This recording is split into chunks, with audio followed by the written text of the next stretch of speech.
বন্ধুরা কেমন আছেন সবাই? আশা করি সবাই ভালো আছেন। সদ্য মুক্তি পাওয়া স্ত্রী 2 মুভির এক্সপ্লেনেশন নিয়ে হাজির হয়েছি। মুভিটি হরর কমেডি দুটি মিলে একসাথে তৈরি করা হয়েছে। আশা করি আপনাদেরকে বোরিং করবে না। শুরুতেই আমরা একটি মহিলাকে দেখি যে কিনা হাওয়াতে ভাসছে, আর এখানে লেখা আছে হে নারীদেরকে রক্ষা করো। আর মহিলাটি হাওয়াতে ভেসে চলে যায়। আর এই মহিলাটি কে তা আমরা মুভি শেষে জানতে পারবো। আর কেন লেখা আছে নারীদেরকে রক্ষা করো তা আমরা একটু পরে জানতে পারবো। রাতের বেলা একটি মেয়ে ফোনে কথা বলার জন্য আর স্মোক করার জন্য বাইরে আসে। ঠিক তখন মেয়েটি কিছু একটা আওয়াজ শুনতে পায়। পিছনে ঘুরেই দেখে কে যেন দাঁড়িয়ে আছে, আর তার সামনে বলের মতো কি জানি আসে। সেটাকে হাতে নিয়ে দেখে সেটা একটি রাক্ষসের মাথার খুলি, যা দেখে সে ভয় পেয়ে যায় আর তাকে চুল দিয়ে পেঁচিয়ে সেখান থেকে তুলে নিয়ে যায়। এরপর আমরা রুদ্রা নামের একজনকে দেখি যে কিনা মন্দিরে বসে নারীদের জন্য গান গাইছে। তখন সেও একটা লেখার মাধ্যমে বলে তোমরা নারীদেরকে রক্ষা করো। পরের দিন সকালে আমাদের আবার রুদ্রাকে দেখায়। তার কাছে একটি চিঠি আসে, আর চিঠিতে একটি দৃশ্য দেখে সে অবাক হয়ে যায়। তারপর দৃশ্য পরিবর্তন করে আমরা বিকি নামে একজনকে দেখি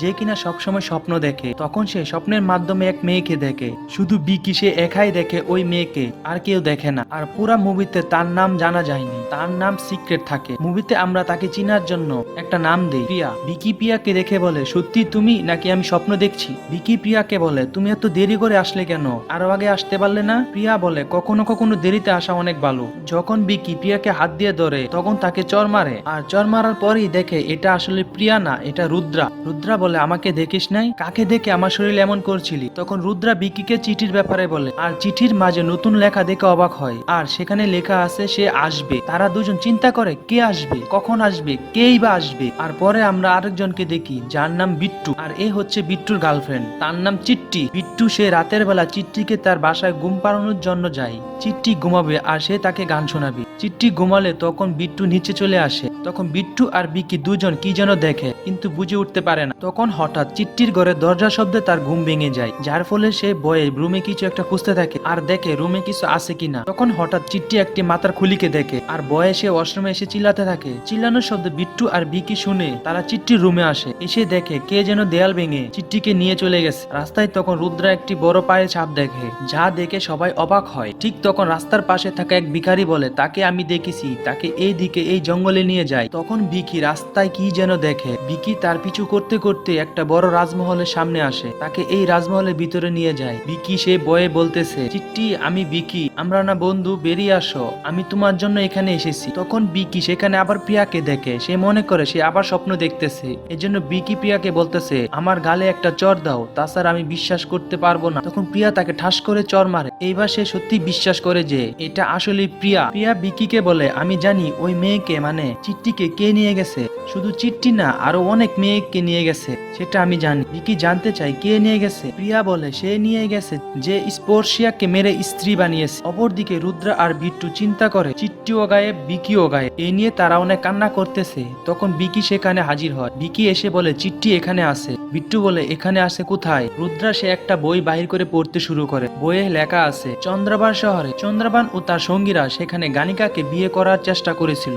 আর কাপিল পাপিরা তার প্রেমিকাকে গলা কেটে ফেলে। পরে তার ছোট্ট বাচ্চার সামনে দুজনকে আগুনে জ্বালিয়ে দেয়, আর তার প্রাক্তন গণিকা তার স্ত্রী বানানোর জন্য আসে। স্ত্রী সে ছোট্ট চন্দ্রবান আর তার সাথীদের গলা কেটে তাদের গলা মাটি 2 গজ নিচে চাপা দেয়। এগুলো শুনে বিকি অবাক হয়ে পড়ে, আর তারা শুধু গলা কাটার কথা চিন্তা করে। পরে যখন আবার পড়তে যাবে তখনই বিকি বলে পরেরটুকু আমি জানি, আমাকে একজন বলেছে। তখন আবার বিকি রাজমহলে যায় প্রিয়ার সাথে দেখা করার জন্য। সে সেখানে তার সাথে দেখা করে। বিকি তখন সুন্দর মুহূর্ত কাটায়। যখন বিকি প্রিয়ার গালে হাত দেয় তখন প্রিয়া তার আঙ্গুলে কামড় দিয়ে আঙ্গুল খেয়ে ফেলে। ঠিক তখনই বিট্টু আর রুদ্রা সেখানে আসে। তারা বিকিকে বলে কি হয়েছে? বিকি বলে ও আমার আঙ্গুলে কামড় দিয়েছে। তখন আঙ্গুলের দিকে তাকিয়ে দেখে তার আঙ্গুল ঠিকই আছে। তখন বিকি সবাইকে বলে সার কাটা মানে গলা কাটা মাতাকে খুঁজে বাহির করতে হলে আমাদেরকে আগে স্ত্রীকে খুঁজে বাহির করতে হবে। রুদ্রা বলে গলা কাটাকে আটকানোর মেন হচ্ছে স্ত্রীর লম্বা চুল। তখন তারা চিন্তা করে স্ত্রীকে কিভাবে খুঁজে বাহির করবে। তখন তারা তিনজন তাদের বন্ধু জানার কাছে যায়, কারণ জানা হচ্ছে স্ত্রীর ভাই। কিন্তু জানা স্ত্রীকে খুঁজতে না করে দেয়। তখন বিকি মিথ্যা কথা বলে যে রুদ্রার একটি নাটক শোর মাঝে তোমাকে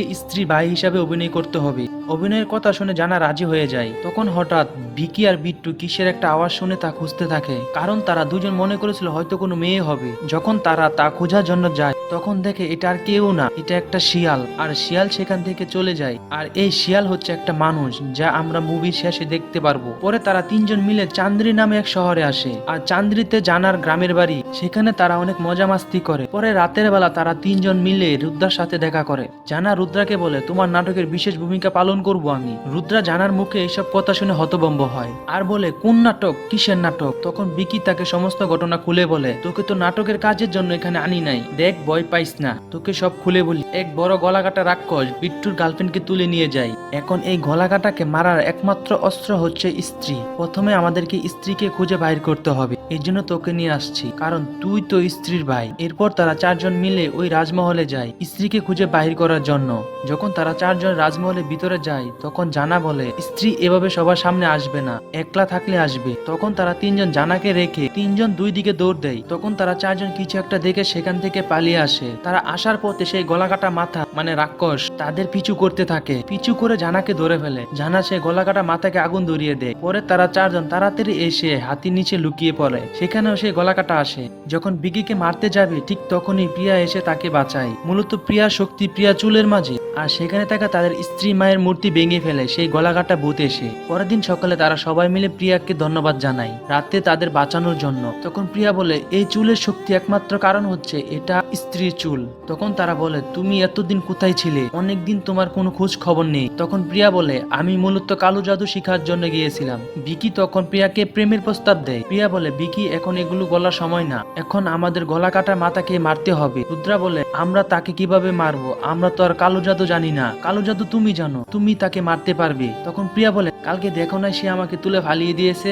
সামনে মহা পূজা আসতেছে, এই পূজার মধ্যে তার শক্তি কমে আসে, পূজার আগে তাকে আমাদের মারতে হবে যেভাবেই হোক, আর তাকে মহা বিনাশ করতে হবে। তখনই দেখি জানা সেই রাতের ঘটনা দেখে পাগলামি করতেছে। তখন প্রিয়া তার মাথায় হাত দিয়ে তাকে ভালো করে দেয়। তখন জানা বলে, ওই দিন আমরা যে রাজমহলে গিয়েছিলাম সেখানে আমি গিয়ে দেখি শুধু চারদিকে অন্ধকার আর সব দিকে শুধু আগুনের লাভা, আর সেখানে আমি চিট্টিকে দেখি কিন্তু তার মাথার চুল নেই। এই কথা শুনে বিট্টু বলে, আমার চিট্টি সিল্কি সিল্কি চুল, তাকে আমি কত শ্যাম্পু কন্ডিশন কিনে দিয়েছি, সব এগুলো এখন লস হয়ে গেছে। তখন প্রিয়া বলে, শুধু চিট্টি না, তার দুশ্মনী আরো অনেক মেয়ের সাথে, সে শুধু আধুনিক মডার্ন মেয়েকে টার্গেট করে তাদেরকে নিয়ে তাদের মাথা চুল কেটে নেয়। তখন রুদ্রা সে মহল্লাবাসীদের সাথে স্ত্রীর বিষয় নিয়ে আলোচনা করে, বলে আমাদের গ্রামে যত আধুনিক মেয়ে আছে সবাইকে গলাকাটটা টার্গেট করে নিয়ে যায়। আর আমরা দেখি বিকি সে দর্জির কাজ করে। তখন তাকে এক মহিলা এসে তাকে তুলে নিয়ে যায়। আর সেখানে থাকা সব মহিলা বলে, তুমি আমাদের সবার জীবন বরবাদ করে দিয়েছো। আর বলে, আমাদের চান্দ্রি থেকে মহিলাগুলোকে কেন বের করে আনলি,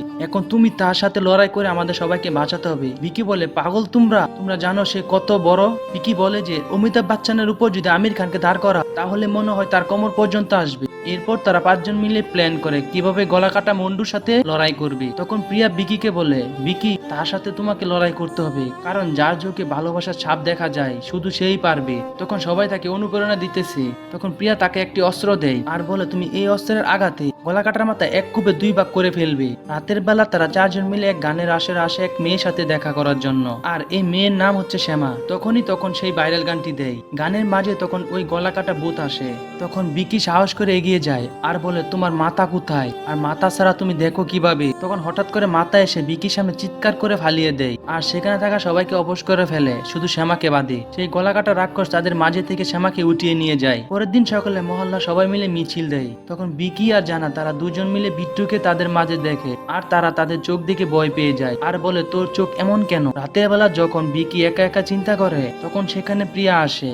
বিকি তাকে বলে, তুমি এতক্ষণ কোথায় ছিলে? প্রিয়া বলে, আমি জানি গলাকাটা এখানে আসবে, তখন সে মহল্লা সব মেয়েকে তুলে নিয়ে যাবে, তাই আমি সেখানে যাইনি। বিকি বলে, তুমি কেন মিথ্যা কথা বলতেছো? প্রিয়া বলে, আমাকে বিশ্বাস করো। বিকি বলে, তোমাকে কি করে বিশ্বাস করব? আমি জানি না তুমি কেই বা তোমার পরিচয়, তোমার নাম কি, তুমি কোথা থেকে এসেছো, কিছুই তো আমি জানি না, তাহলে কিভাবে তোমাকে বিশ্বাস করব? তবে বন্ধুরা, আমরা কিন্তু তাকে চিনার জন্য প্রিয়ার নাম দিয়েছিলাম। প্রিয়া বলে, দেখো বিকি, আমি তোমাকে অনেকবার বলার চেষ্টা করেছিলাম, যেদিন তোমাকে সব সত্য কথা বলবো সেই দিন তোমার আমার সম্পর্ক নষ্ট হয়ে যাবে। তখন রুদ্র আর জানা বিকিকে ডেকে বলে, আমাদের শ্যামাকে উদ্ধার করতে হবে, রুদ্রা সে চিঠি আবার বিকিকে দেয়, আর এখানে লেখা আছে গলাকাটা রাক্ষসকে কিভাবে মারতে হবে। তারা চিঠি পড়ে তারা এক পাগলাগারতে আসে, সেখানে তারা এক পাগলের কাছে আসে আর জানতে চায় যে গলাকাটা ভূতকে কিভাবে তা মারতে পারবে, আর বলে গলাকাটা আমাদের মহল্লার সব মেয়েকে উঠিয়ে নিয়ে যায়। তখন বলে গলাকাটা রাক্ষসের স্থানে তাকে মারতে কেউ যেতে পারবে না, যদি কেউ যেতে পারে তাহলে আধা আধা করে যেতে হবে। আধা আধা বলতে অর্ধেক নারী অর্ধেক পুরুষ একসাথে মিলিত হয়ে গলাকাটার স্থানে যেতে পারবে,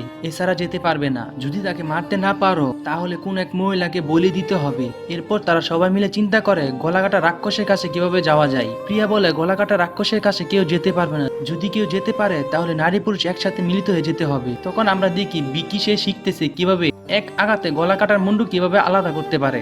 অবশেষে সেই মহাবলী পূজার দিন চলে আসে। মহল্লার সবাই তাদের ঘরের মেয়েকে বন্দি করে রাখে যাতে গলাকাটা রাক্ষস কোনো মেয়েকে না নিয়ে যেতে পারে। ভিকি, প্রিয়া, জানা আর রুদ্রা তারা চারজন মিলে সেই রাজমহলের সামনে আসে। তখন পিছনে বিট্টু বলে আমাকে রেখে তোমরা কোথায় যাও।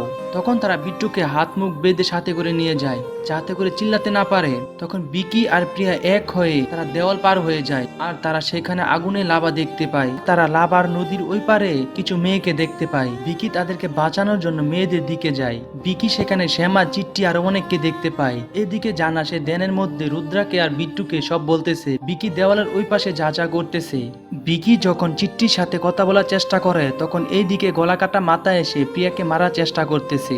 এটা বিকি দেখে দৌড়ে এসে গলাকাটার মাথাকে ছুরির আঘাতে দুই ভাগ করে ফেলে, প্রিয়াকে বাঁচিয়ে নেয়। তখন সেখানে একে একে আরো গলাকাটা মাথা আসতে থাকে। তখন প্রিয়া তার সেই চুলের মাধ্যমে সেখানে থাকা গলাকাটা মাথাগুলোকে মেরে ফেলে, কিন্তু তারা খেয়াল করে দেখে তারা যেগুলোকে মারে সেগুলো আবার আসে, যা দেখে তারা অবাক হয়ে যায়। প্রিয়া সে বিকিকে বলে ওই যে দেখো বলি দেওয়ার অস্ত্র, তুমি সেটাকে নিয়ে আসো। বিকি অস্ত্রের কাছে এসে একটু ভাব নিতে চাইছিল, যখন দেখে অস্ত্র দৌড়লে আসে না তখন প্রিয়া বিকিকে বলে মন থেকে চাও তাহলে তোমার হাতে চলে আসবে। অনেক চেষ্টার পর যখন না আসে তখন বিকি ভয়ে পাথরের আড়ালে লুকিয়ে পড়ে। তখনই আবার গলাকাটা মাথাগুলো প্রিয়া জান নিতে চায়। ঠিক তখনই আমরা একজনকে দেখি যে কিনা শিয়ালের ডাক দিতেছে। আমরা মুভির মাঝে একটা শিয়ালকে দেখছিলাম, তখন বলছিলাম এটা কিন্তু মানুষ। ওই শিয়ালটি আসে আর গলাকাটা মাথাগুলোকে কামড়ে প্রিয়াকে বাঁচায়। ঠিক তখনই গলাকাটা ভয়ঙ্কর রাক্ষসটি আসে। এবার রাক্ষসটি তার আগলা মাথা তার গলায় লাগিয়ে নেয় আর রাক্ষসের সাথে প্রিয়ার অনেক লড়াই হয়। লড়াইয়ের এক পর্যায়ে গলাকাটা রাক্ষসে প্রিয়ার মাথা থেকে চুল ছিঁড়ে ফেলে। তখন প্রিয়া তার মাকে ডাক দেয় আর তার মা আকাশ থেকে নেমে আসে। আর প্রিয়া মা হচ্ছে স্ত্রীর সাথে গলাকাটার অনেক লড়াই হয়। তখন প্রিয়া বিকিকে বলে যদি আমরা গলাকাটাকে মারতে চাই তাহলে ওই অস্ত্রের মাধ্যমে তার বলি দিতে হবে, আর মন থেকে চাইলে সেই অস্ত্র উঠে আসবে। তখন বিকি অস্ত্রের কাছে যায় আর মন দিয়ে অস্ত্র টান দিতেই চলে আসে। তখন সেই অস্ত্র স্ত্রীকে দেয় আর স্ত্রী এই অস্ত্র দিয়ে গলাকাটা রাক্ষসকে মেরে ফেলে। গলাকাটা রাক্ষসকে মেরে ফেলার পর সবার চোখ ভালো হয়ে যায় আর যেসব মেয়েদেরকে গলাকাটা ধরে নিয়ে গিয়েছিল সবাইকে বাঁচিয়ে নেয়। শেষে আমরা দেখি যে প্রিয়া আর বিকি কথা বলতেছে। প্রিয়া বিকিকে বলে আমি স্ত্রীর মেয়ে আর আমি সেই যা লোকে বলে আমি এক আত্মা আর আমি ছায়া। তখন বিকি তার নাম জানতে চায়। প্রিয়া তার নাম বিকির কানে কানে বলে সেখান থেকে উধাও হয়ে যায়। তখন বিট্টু আর জানা সেখানে আসে। তারা বলে যে সে কি চলে গেছে, আমরা তাকে ধন্যবাদ দিতেও পারলাম না। তারপরে আমরা সেই শিয়াল মানুষকে দেখি, জানা তার সাথে কথা বলতেছে আর মুভিটি এখানেই শেষ হয়ে যায়। মুভি শেষে দেখি যে কে যেন আগুনে লাভা খেয়ে রাক্ষসে পরিণত হয়, তাহলে বোঝা যায় মুভিটি তৃতীয় পর্ব আসতে পারে। সো বন্ধুরা, ভিডিওটি সম্পূর্ণ দেখার জন্য ধন্যবাদ। সবাই ভালো থাকবেন, সুস্থ থাকবেন, নিজের যত্ন নেবেন।